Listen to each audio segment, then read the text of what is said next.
Hey there. You're listening to True Story No Cap. Real stories, no exaggeration, no lies. Just the raw, unfiltered moments life throws our way.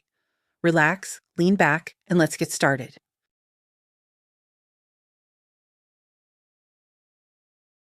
Eleanor Margaret headed for the coffee machine for a double shot of hot, strong coffee, which she jokingly called her savior. Tonight promised to be a long one, a shift in the emergency service. She still hadn't learned to sleep in snatches, half an hour between calls, over her years of work. What rest could there be?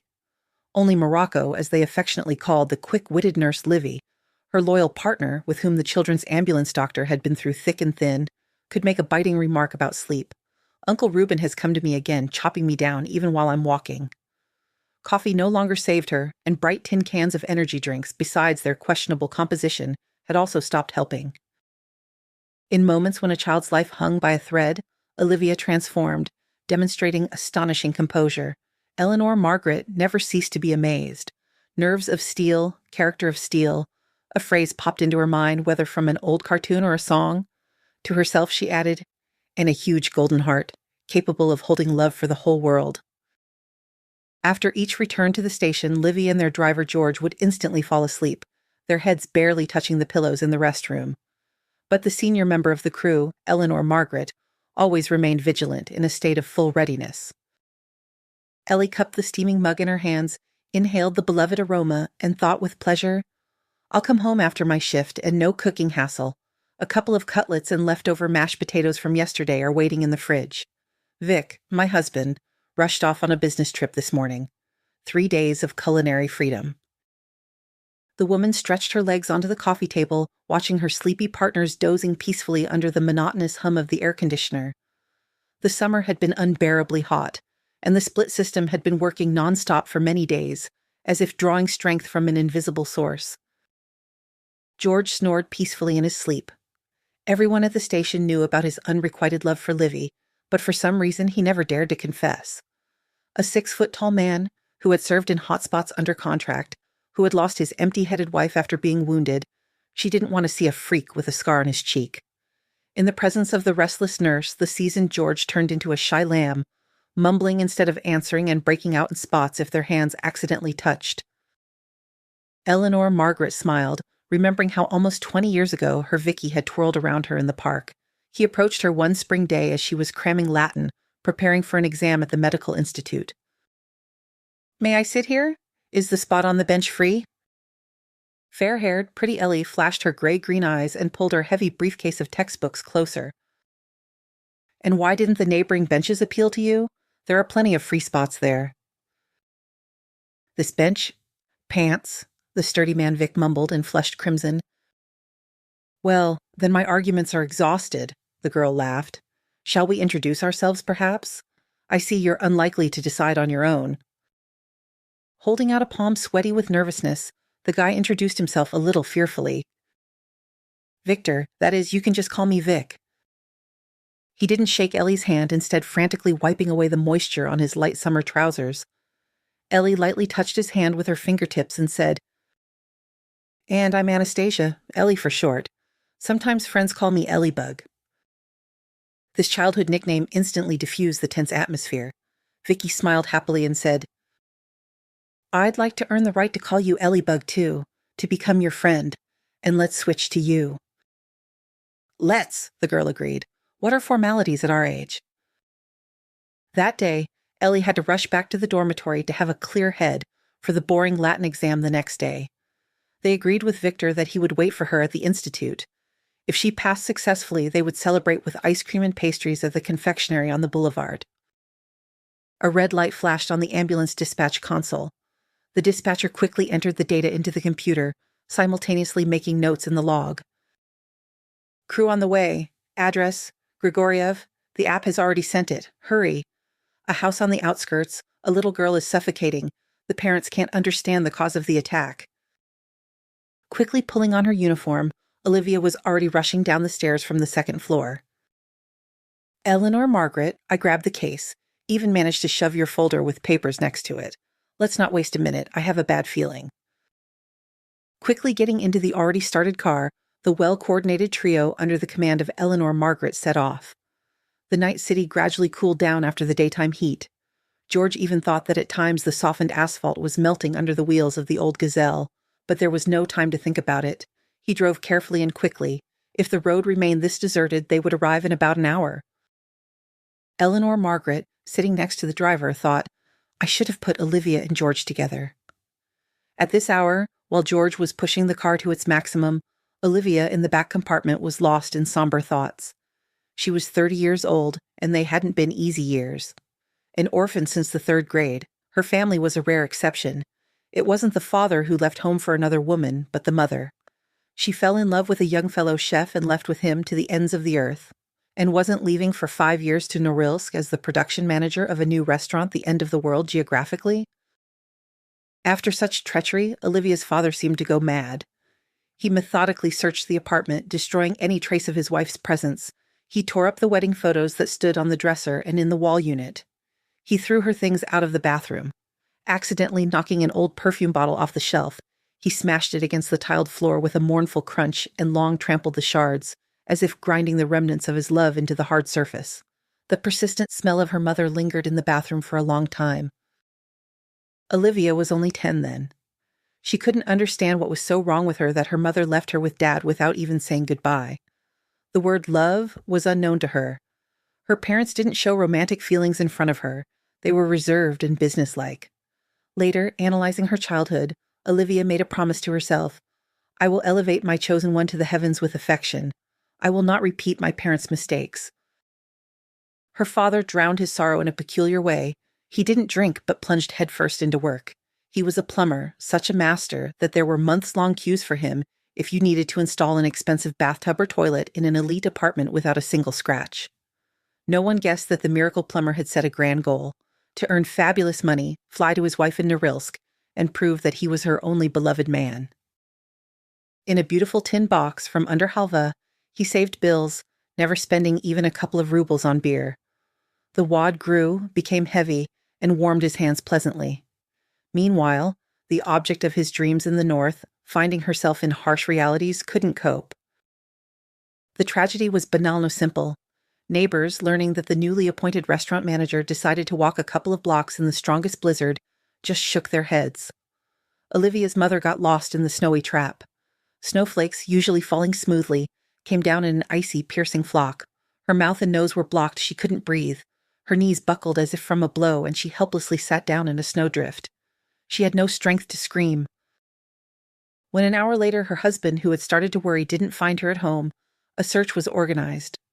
The woman was found still alive, but she quietly passed away in the hospital. Her southern body couldn't withstand pneumonia.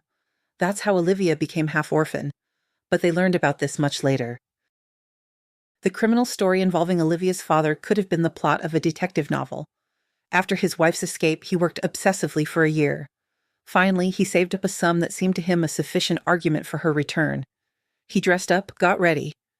But, bad luck, there were no flights to the north from their city. He first had to get to a major airport by train. His fellow travelers in the compartment seemed like nice lads. In their bag, elite cognac, the name of which he couldn't even pronounce. In his Ossetian pies, his favorite lemons, a chocolate bar, Olivia's father had a sweet tooth. They had a heartfelt dinner. He didn't even notice how his head became heavy, his thoughts swam. He completely relaxed, started telling his new friends the story of his life, even shed a tear. When the neighbors suggested playing Durak, he didn't suspect how gambling he was. He had held cards no more than a dozen times. To the remark, "Well, you're something. You've already managed to beat us. You should play for money, lucky fellow. You'll leave us without pants in no time," he reacted with enthusiasm. Who would refuse to easily replenish their money bag? They bet 10 rubles each, a ridiculous sum, just for fun. The paper pictures with kings and queens whirled before his eyes like a mystic trick. You just had to figure out what to discard. He lost the first 1,000 out of pure interest. He didn't understand how the sum had increased 100-fold in an hour. His head was heavy, his eyes were closing. He really wanted to sleep. The last thing he heard sinking into a viscous slumber was, "Alex." Then, silence and darkness. It seemed to him that he wasn't in the compartment, but swaying in a narrow metal space. A sharp screech, a cold wind, wet drops of rain on his face. Flight. Olivia's father's body was found accidentally a couple of weeks later in the roadside greenery near the railway. Even mushroom pickers rarely went to these places. But here, a couple of lovers wandered into the forest belt. A red rag in the bushes caught their attention, a sports bag. Then there was a long process of identification and searching for relatives. That's when it turned out that Olivia's mother was also dead. No one ever found out where the money went or how the man ended up by the tracks. There was a person, and he vanished for nothing. Olivia, left with a kind neighbor during her father's absence, was placed in an orphanage by the guardianship authorities. New walls, a new life. The girl was sociable. Others withdrew. She, on the contrary, opened up to her peers and caregivers.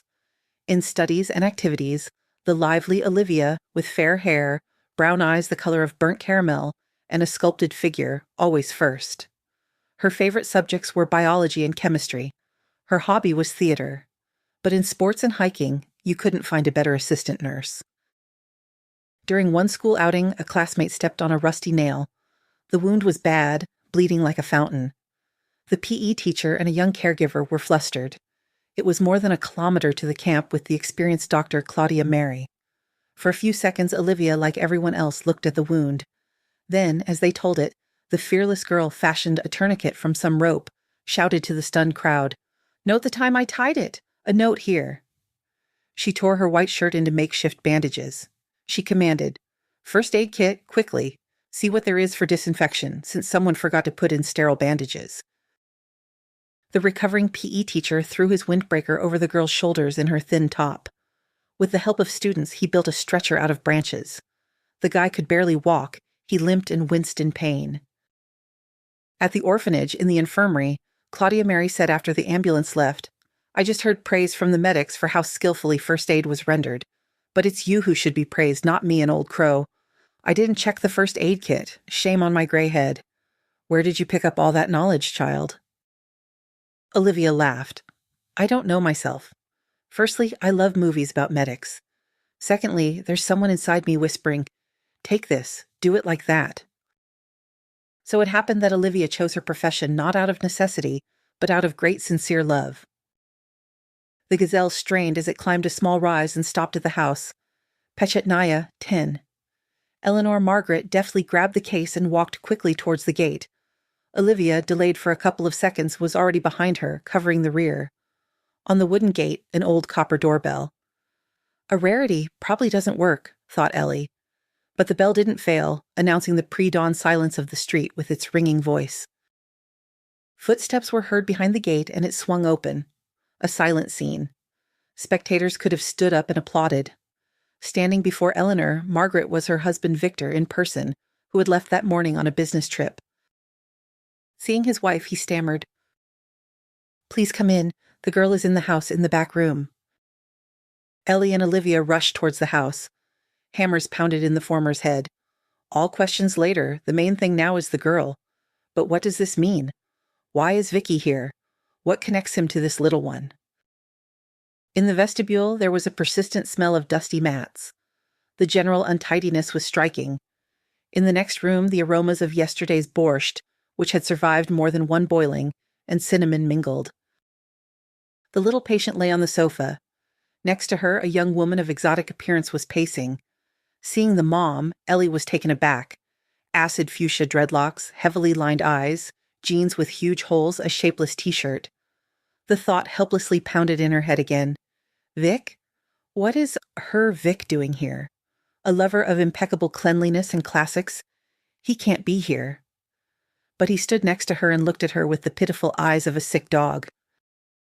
Olivia sensed the awkwardness of the situation and loudly commanded, "Everyone step back. Let the doctor examine the girl.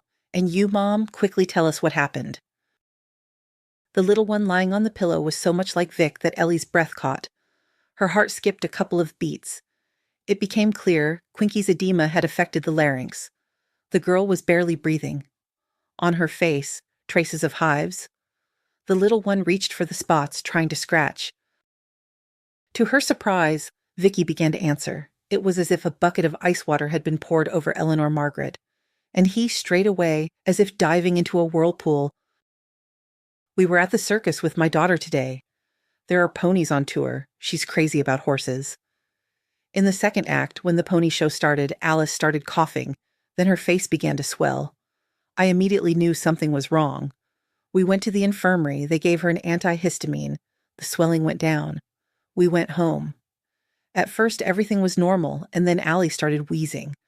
I found sawdust from the arena in her hands. It turned out that when she was riding a pony during the intermission, she grabbed a handful of sawdust and kept sniffing it, remembering the horse. I think it's a severe allergy. Ellie listened and couldn't believe her ears. My daughter and I went home. This lump of words. How was this possible? Circles swam before her eyes. She met Olivia's gaze. And the latter understood. The doctor was unwell. Eleanor Margaret was about to faint.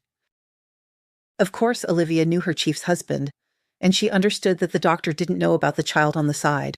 With a decisive movement, the nurse seated Eleanor Margaret on a chair, waved a cotton swab with ammonia, and said, "Suspected Quincke's edema. We'll take her to the hospital." The doctor nodded resignedly. "Her condition is serious. We don't want a bronchospasm to start. Liv, prepare adrenaline and prednisolone. They'll buy us time." After the injection, Alice's face began to regain its normal color. Olivia commented, "Man, don't stand there like a statue. Go to the driver, let him get the stretcher. We're transporting the girl to the hospital. We need to try to avoid intubation. We wouldn't want to put a tube in such a little one's trachea." Eleanor Margaret acted automatically like a robot. She came to once they were driving in the car with Vic, sitting on either side of the girl. Alice's breathing was intermittent but noticeably steadier. Victor didn't take his anxious, grief-filled eyes off the child. And Ellie remembered something else. After their first date, when she passed Latin, their relationship developed rapidly. After a week, they couldn't go a day without each other. They were liked by both sets of parents. After their 4th year, they got married and moved into Vic's grandmother's apartment. The lively old woman had gone to her sister in the village, became fond of flowers, and couldn't be lured back to the city. Ellie and Vic lived soul to soul. There were no quarrels, no arguments, complete harmony. The sturdy man Victor worked as a swimming coach. Ellie Bug was finishing medical school, planning to do her residency, but couldn't choose a specialization. She joked, "I see myself as an ophthalmologist in a starched coat and an ENT doctor with a mass of gleaming instruments." Fate forced her choice. After defending her diploma as if on command, "Now you can," Ellie became pregnant. 9 months later, the sturdy boy Tony was born. Their son, their love and joy. He developed according to plan. As the happy father joked, "Time to sit," Tony sat. "Time to walk," he toddled. Ellie then slightly neglected medicine, wanting to be with her son more, as if intuition told her it wouldn't be this peaceful for long. Trouble knocked when Anthony was 3. Ellie's mentor, who saw her abilities, hinted another 6 months and no institution would accept her. The profession loves those who constantly improve. Even before that, upon learning of her pregnancy, Anastasia sharply changed her plans, choosing neonatology, the smallest patients. She meticulously studied pathologies of newborns, disappeared into the pediatric intensive care unit. But then her fervor subsided. Tony occupied all her thoughts. To return to medicine, Ellie needed to immerse herself in the life of a department where there was a place for a novice pediatrician. Healthy boy Tony went to kindergarten. Vic continued training. Everything flowed in the intended channel. A couple of months later, Tony's caregiver asked Ellie to drop by after work. She shared her observations and concerns. First, she asked, "Don't you notice anything strange about your son?" Ellie raised her eyebrows in surprise, her eyes wide. "My husband and I work a lot. We see little Tony in the evening, but he seems healthy, cheerful. What worried you?" "We were preparing for the performance. The little one's dancing wasn't working out." Anthony did a circle, suddenly turned pale, and sat down on a chair himself. I didn't pay attention then, but he started stopping in his tracks more and more often. I think a blue tinge appears around his lips. Yesterday, the local pediatrician examined him. She advised us to show the boy to a cardiologist. "I'm a doctor myself, a pediatrician. I couldn't have missed anything," Ellie replied sharply and thought, or could I? Without delay, the next day she took Tony to her department. The doctor's verdict was stunning. Your son has a rare heart defect that manifests at 3 or 4 years old. Urgent surgery is the only way. Otherwise, he won't live even half a year. His condition will worsen. We don't perform such operations here. There is experience in Moscow, Germany, Switzerland, Israel. Ellie and Anthony walked home slowly. She felt as if her son would get worse. His little heart wouldn't hold up. Vic rushed from the sports school as soon as she called, and she studied textbooks, notes. It turned out a favorable or fatal outcome was 50-50. Where to find balance? The cost of the surgery in Moscow seemed astronomical. Time flew. Ellie and Victor couldn't raise the necessary sum. Selling the grandmother's apartment and moving to a studio on the outskirts didn't balance the books. When a charitable foundation intervened, things moved forward. The surgery and treatment were paid for, tickets were bought, things were packed. Anthony died on the operating table. The swings didn't swing in the right direction. There was no negligence, no mistake, no preconditions, except for the disease itself. Anastasia, as a doctor, understood this. But her heart froze when the surgeon came out and spread his hands. Without words, they understood everything. No cries, no sighs, just a tighter embrace in which they stood the whole time their son was being tried to be saved under the cold light of the lamps. They returned home devastated. Ellie kept repeating, "Time is to blame. We lost it while we were raising money. If we had arrived earlier, everything would have been fine." Then she took retraining courses to become an ambulance pediatrician. It became important to manage to save at least someone else's child.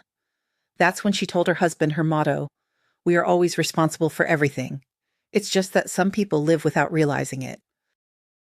2 years after Anthony's death, Victor spoke about having a second child. She couldn't explain why she felt this way. She didn't want to give birth anymore, to have a child. She wanted to dedicate all her strength and abilities to the sick, the suffering, but not her own. Vic resigned himself, didn't hint. He was there, painfully close.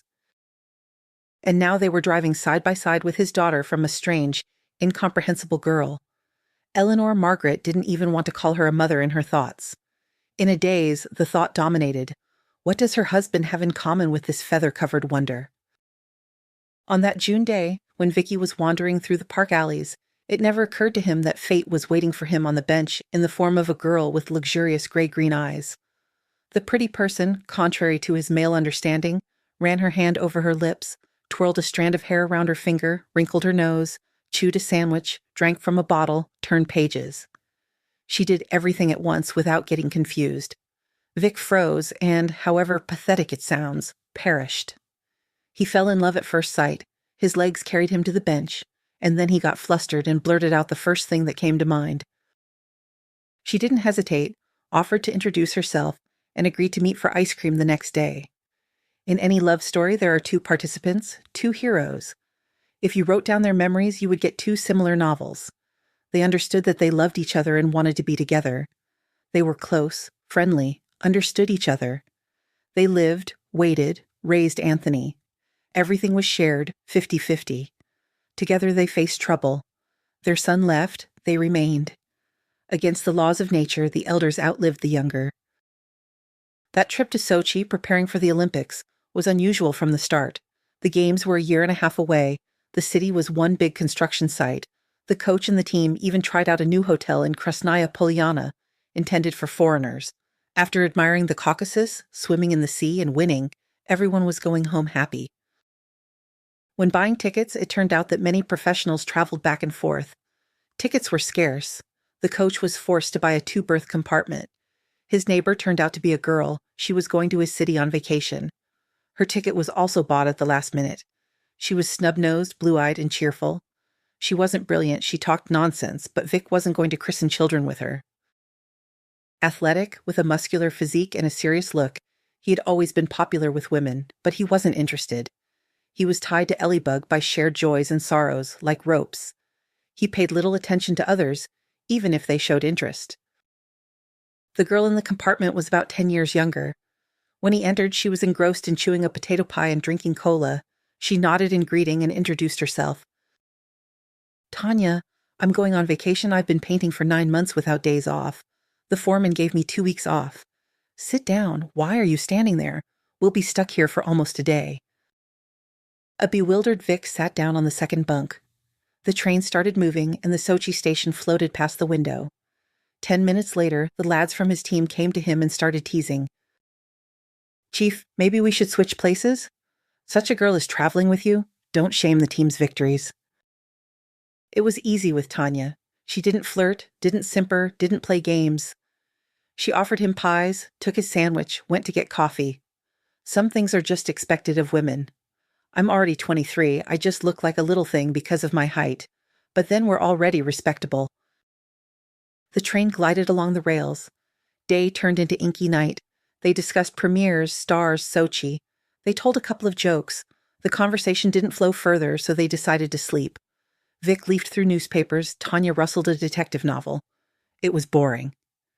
They lay down with their backs to their fellow traveler, pretending to fall asleep.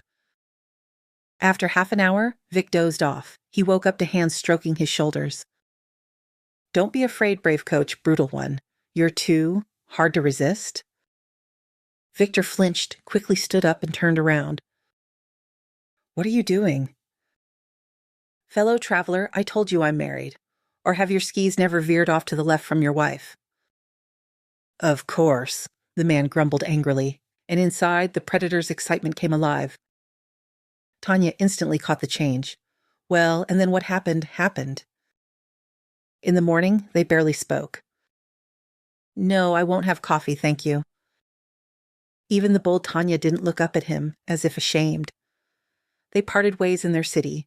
The memories of the night were strange. For some reason, he didn't consider it cheating. And then the unforeseen happened. In the autumn, Vic was closing the locker room when the security guard called him. "Vic, some girl is looking for you." Coming down, Vic was surprised to see the fellow traveler from Sochi. She motioned for him to come closer and said through clenched teeth, "I've had many partners, but getting pregnant after one night, that's never happened. Listen, coach, abortions are expensive these days. You'll have to help out." Victor couldn't believe his ears. He could be a father again. He would give half his life for that. Grabbing Tanya by the elbow, he dragged her around the corner to the sports field. He sat her down on the stands and said loudly, "You will give birth to this child for me, and I will be there. Not as your husband, but as his father. Just dare to harm the baby. You'll regret it." Tanya resisted, shouting, "Who are you to make me waste my youth on your offspring? Found a free surrogate mother? Someone will ask me to marry them later, and I'll have your baggage?" They sat down for negotiations again. They discussed the terms. Victor helps financially, comes at the first request. She leads a healthy lifestyle, doesn't harm the baby. They will decide the fate after the birth. They found out it would be a girl after the ultrasound. Tanya unexpectedly softened.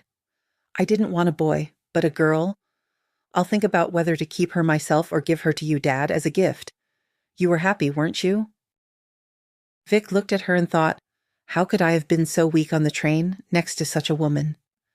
He was preparing for a conversation with Ellie, wanted to tell her everything, confess, but kept putting it off. When the girl was born, then he would definitely confess. Alice was born quickly, healthy. 5 days later, Victor picked Tanya up from the maternity hospital. The lively painter had quieted down. She treated the baby carefully. Either it was maternal instinct or the girl was pretty and quiet, as if she felt the wrongness of her appearance. Dad and Mom don't live together. There's no normal family. 3 months later, Victor suggested that Tanya sign the adoption papers, transferring custody to him so she could be free. The refusal was sharp. Moreover, Tanya insisted that he tell his wife nothing. Otherwise, she would die trying, but she would keep him away from Alice. At first, Vic was restless. He wanted to involve lawyers, fight for his daughter, watch to see if Tanya treated her well. There was nothing to fault. The master of her craft had even saved up a decent sum for the child. He couldn't catch her on a financial hook. Time passed. Victor got used to visiting the second home, where little Alice greeted him with joyful squeals. They walked, had lunch like a family. Anastasia worked fanatically, taking extra shifts. She didn't pay attention to her husband's absences, but when they were home together, she was almost the same. Kind, affectionate. The tired ambulance, Gazelle, slowed down at the children's hospital emergency room. 2 orderlies carried the stretcher with Alice. The doctors bustled around, reassured them. Her life was not in danger. The crew's mission was complete. The girl had been delivered. Victor stayed with his daughter. Anastasia had to return to the station. Then in the evening, her husband would tell her everything honestly. Ellie would almost calm down, surprised that she didn't consider the brief romance a crime. It was as if she felt his yearning for this girl, in whom the dream of a child was embodied. Different destinies, the heavens grant the happiness of fatherhood in different ways. Then everything became even funny. Anastasia advised on what doll to buy for the discharge, bought sweets and gifts. One day she asked, "Vic, why does Alice's mother look so strange?" Victor explained that Tanya's metamorphosis had started recently. Neither of them had anticipated where the pink dreadlocks and mannerisms would lead. Tanya had fallen in love with a new painter, a free nomadic artist. During breaks, he would paint her portrait on the wall, then paint over it. Tanya swooned, got the same dreadlocks. He suggested the shade. The artist didn't invite her on dates, didn't look into her eyes, didn't shower her with gifts. He lured her with his bohemian spirit, charm, and aristocracy.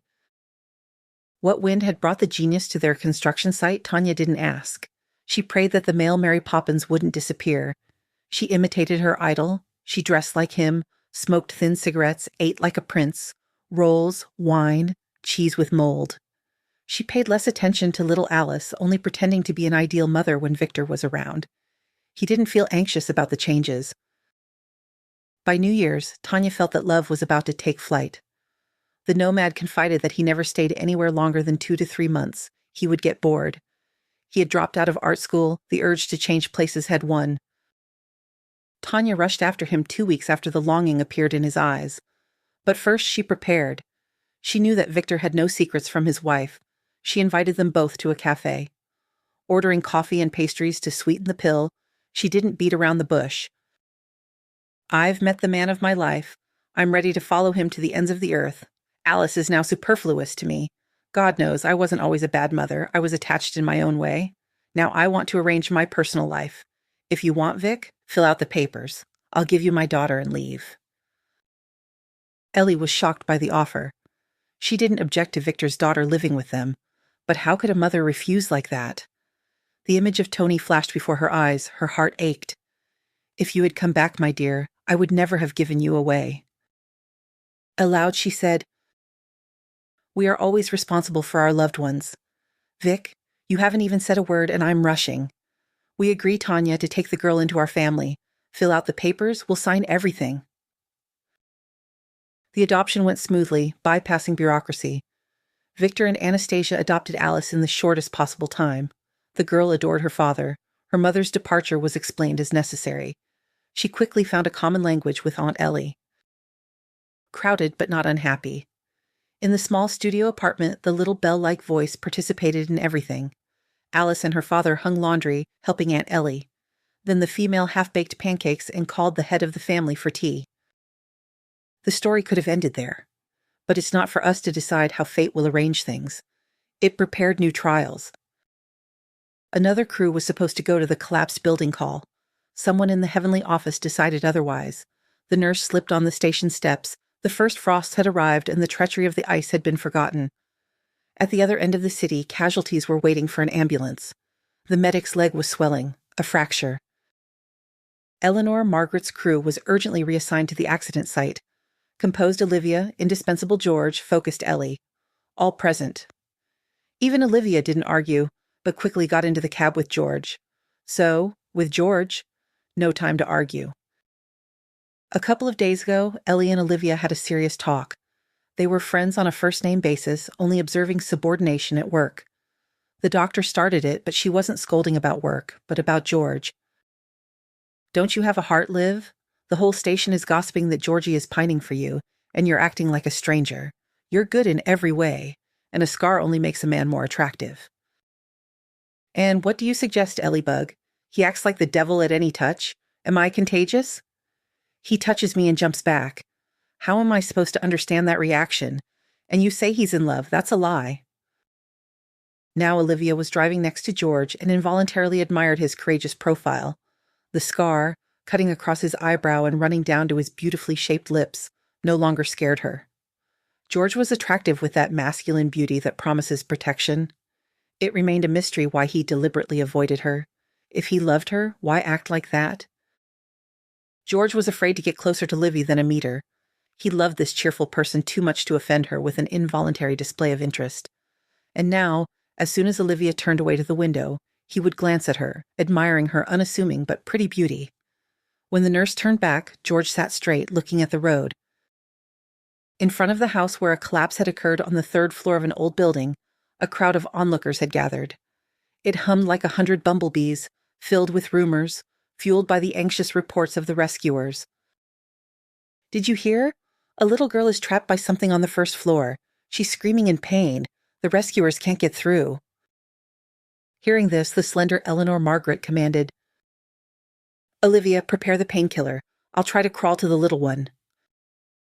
George and Olivia turned around. "You can't, Chief. Until the rescuers give the all-clear, the building could collapse." "No time for fear," the brave woman replied. "There's a child alone, scared, in pain. What's the point of an ambulance if it's as slow as a turtle?" With a syringe in her hand, Eleanor Margaret rushed towards the building, where firefighters and emergency services were working. "Woman, where are you going?" "I'll crawl to the girl, give her an injection. I'm an ambulance doctor." "It's a narrow passage. None of our men could get through." "But I'll try." Debris, plaster, blue paint streaks, dust. Ellie first got on her knees, then crawled, thanking her husband for making her stay in shape. Swimming pool, jogging. At the end of the crawl space, she saw a girl pinned by a metal door. Her legs were pressed by a slab sticking out towards the exit, as if she had been running. She turned around and shouted, "Two thin men can crawl through here. The girl is pinned by the door, but I'm giving her a painkiller." "Don't shout," a whisper was heard. "Loud noises are dangerous." After a couple of minutes, the little one quieted down. Ellie started pushing the door with her shoulder. With difficulty, but the massive thing moved. Rustling sounds behind her. The woman whispered, "The girl is relaxed, limp. Pull her by the legs and I'll push the door." Together it went faster.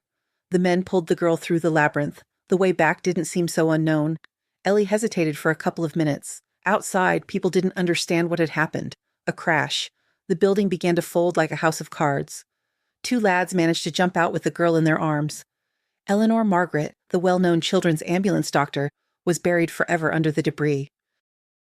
Calm, composed, Olivia screamed hysterically and rushed to George, who hugged her and stroked her head.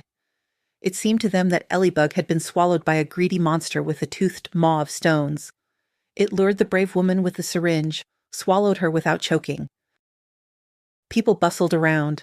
Someone said that the fate of 4 others was unknown.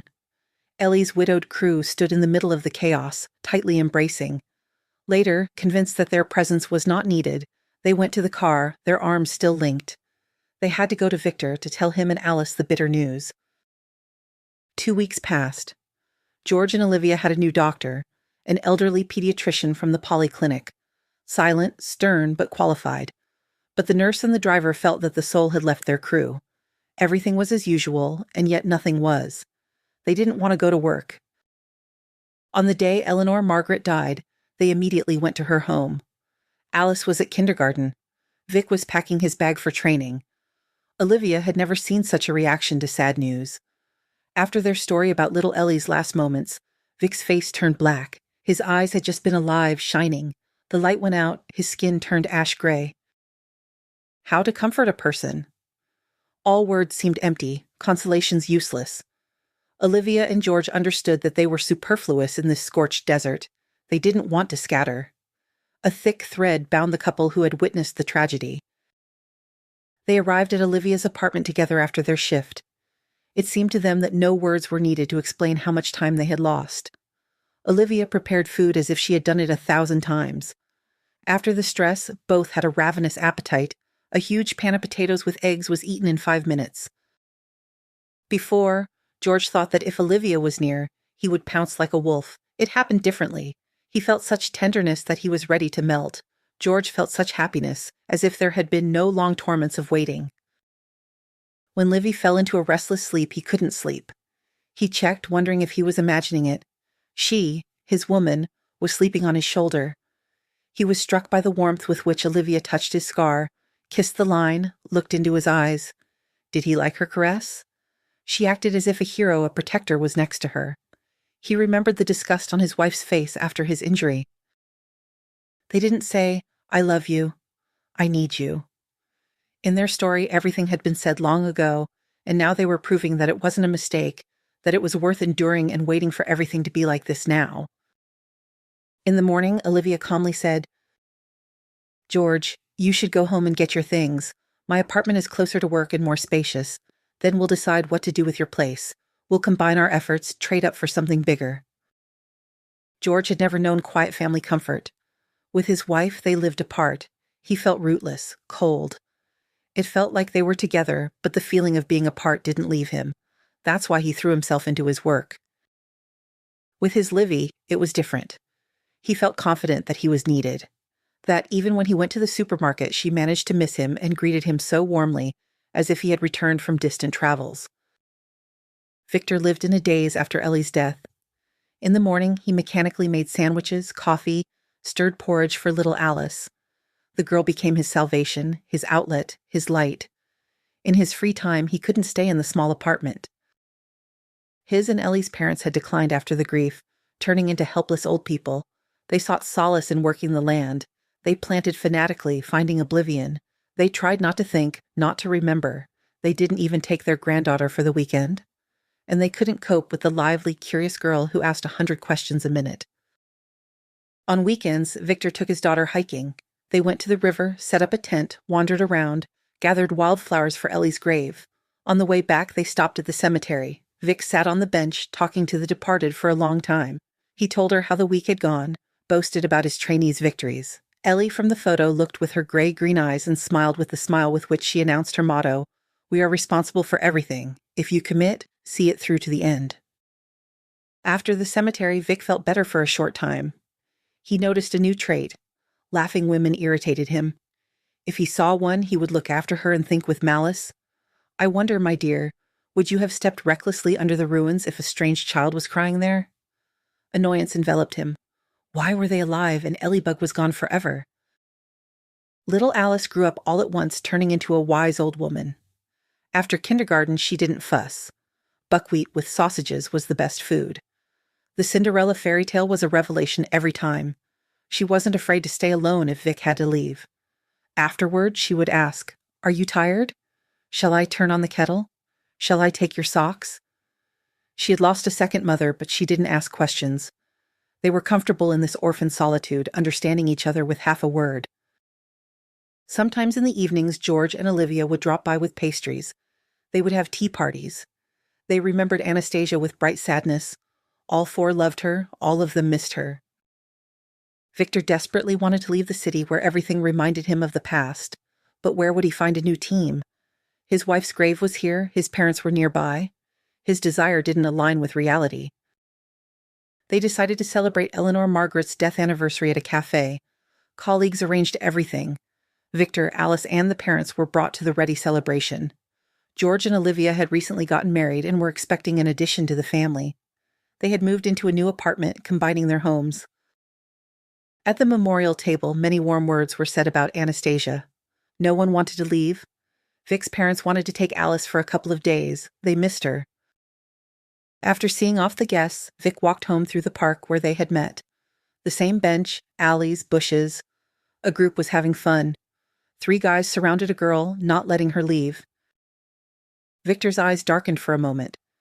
The victim was an exact copy of young Ellibug, thin with a mass of hair. She stood helplessly between the broad-shouldered guys, clutching her handbag. The guys grinned, tightening the circle. Vic quickened his pace. "Hey, lads, doesn't it seem like the lady doesn't want to talk?"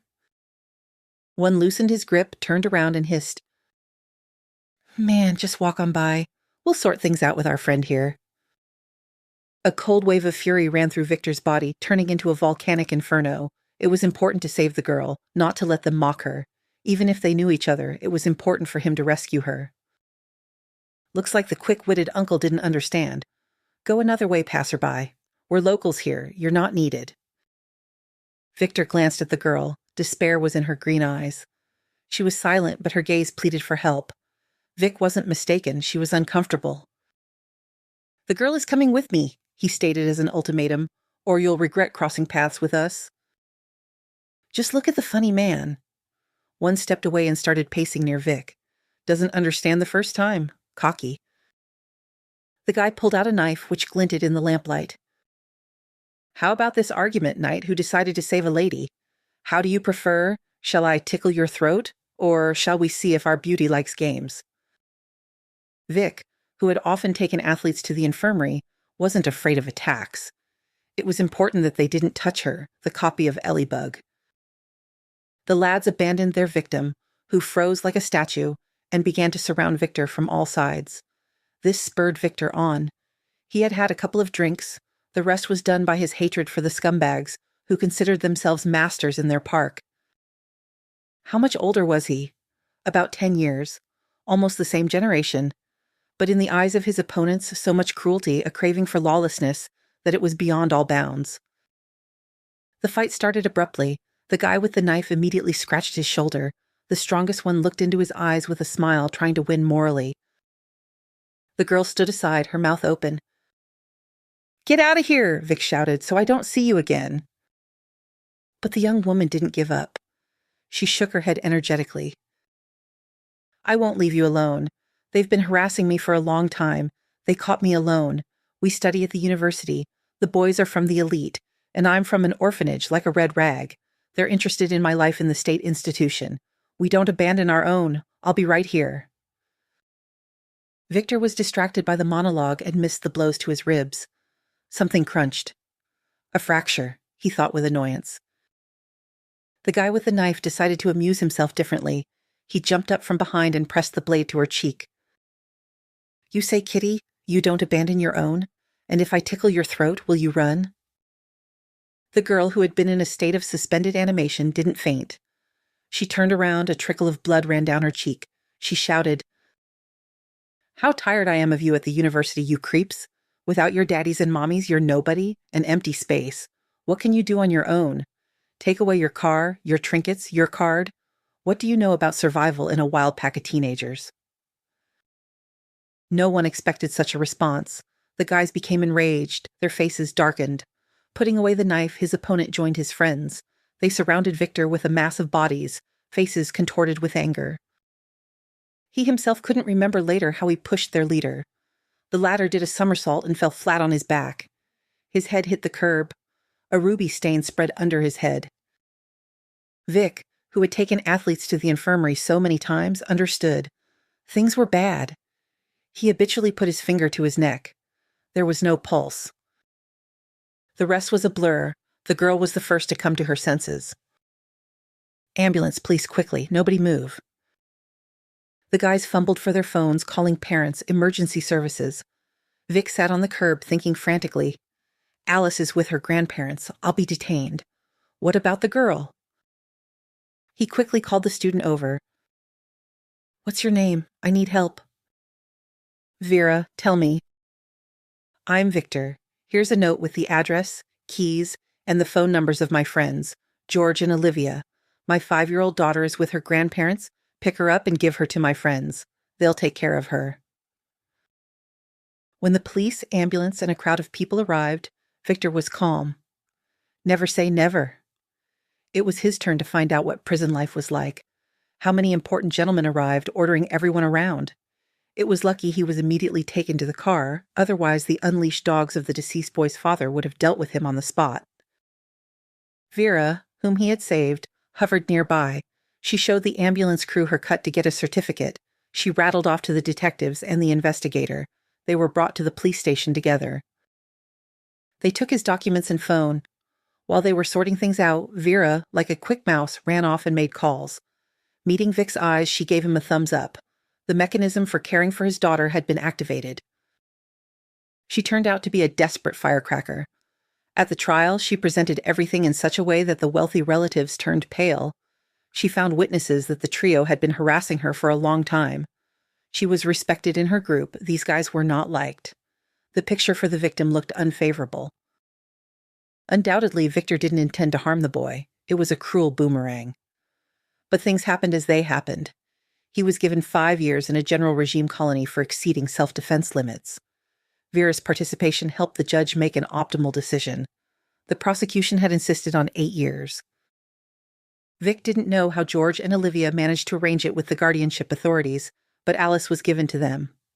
During the investigation, their son Benny was born. The ambulance crew had connections.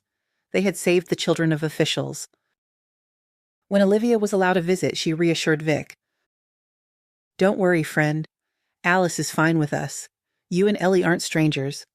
I'll write about her. We'll come for a visit when they allow it. You're in the neighboring region. It's not far. And tell me, what should I do about your tail?" Vera visits little Alice, brings toys, asks to pick her up from kindergarten, take her for walks, go to the movies. I didn't think the girl would be so loyal. You met tragically. She actively defended you during the investigation, spoke fiercely in court. You never know how a little thing will behave in an extreme situation. She's no pushover. Lord, Vic, how naive you are about relationships. She fell in love at first sight. Your chivalrous behavior, your protection, your appearance. And you were wrong about her being a little thing. She came after technical school. She's 23. The difference is 9 years. She looks young because of her height and fragility. She has the right character. Take a closer look. You can't bring Ellie back, but you and Alice still have a lot of good things ahead. You deserve it. The guard leading the prisoner after the visit didn't understand why the sturdy man was smiling. How could he know that Victor was thinking about possible happiness if this lively person with green eyes waited for him? Love comes in different forms. Some trade it for pennies, others remain the chosen one without fear or reproach. It depends on luck.